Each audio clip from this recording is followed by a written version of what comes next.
Hello and welcome to another mod spotlight. This time I have floating ruins, which adds some dungeon-like structures to your game that spawn up in the air. So yeah, let's look how these work. Well, pretty much when they spawn, which is kind of rare by default, but you can configure a lot about this mod. But when they spawn, they'll leave a little crater in the ground, like the ground literally got picked up and is floating. You know, that used to be fitting right in there. And you can see it kind of picks up trees and such around it, sometimes a bit awkwardly. But yeah, it'll pick up the ground and start floating. And on these little islands, though, you will find not only the normal stuff that would have been on the ground, but there'll also be a little dungeon here. And if we break in here, you can see, oh, that spawned a lot of stuff. Well, some of the mobs wandered out, but you saw there's a lot of mobs in these dungeons, and that's because there's always a spawner, and there's an option to make it change between various mobs. Like, currently it's a creeper, but it can change to apparently an enderman, a zombie, and an angered wolf. So, yeah, that's a pretty cool feature to make the dungeons have a variety of different mobs, and by default they'll have obsidian around like this and cobble below them, and there'll be a chest down here. But you can enable a hard mode in the config, which will make the spawner covered with obsidian and the chest blocked by obsidian too, with, I think, a bedrock roof and floor, so you can't easily break in and loot the chest.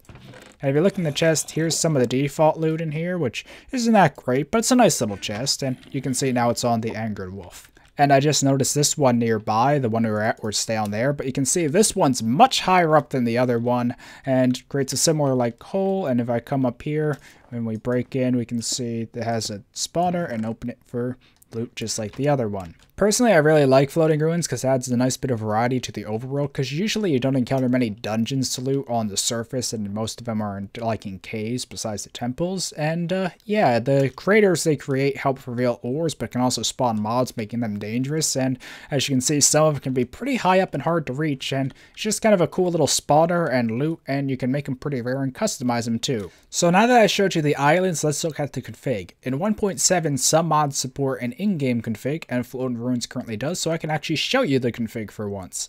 So if we come here, you can see you can blacklist different blocks, you can blacklist the different dimensions and different biomes to make sure that floating ruins don't spawn where you don't want to see them.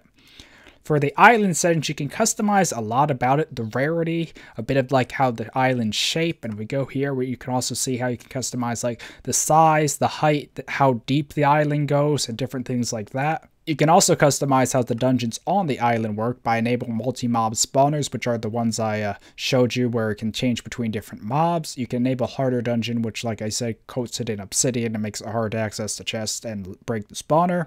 You can set the rarity of the dungeon appearing on an island, which is 1 by default. You can customize the items in the chest and the number of items that tend to appear in the chest.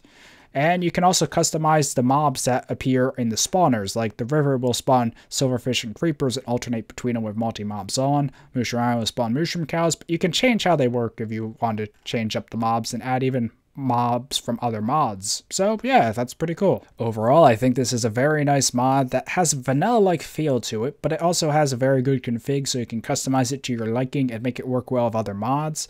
And yeah, that pretty much wraps up this mod spotlight, so hopefully you enjoyed, and until next time, goodbye.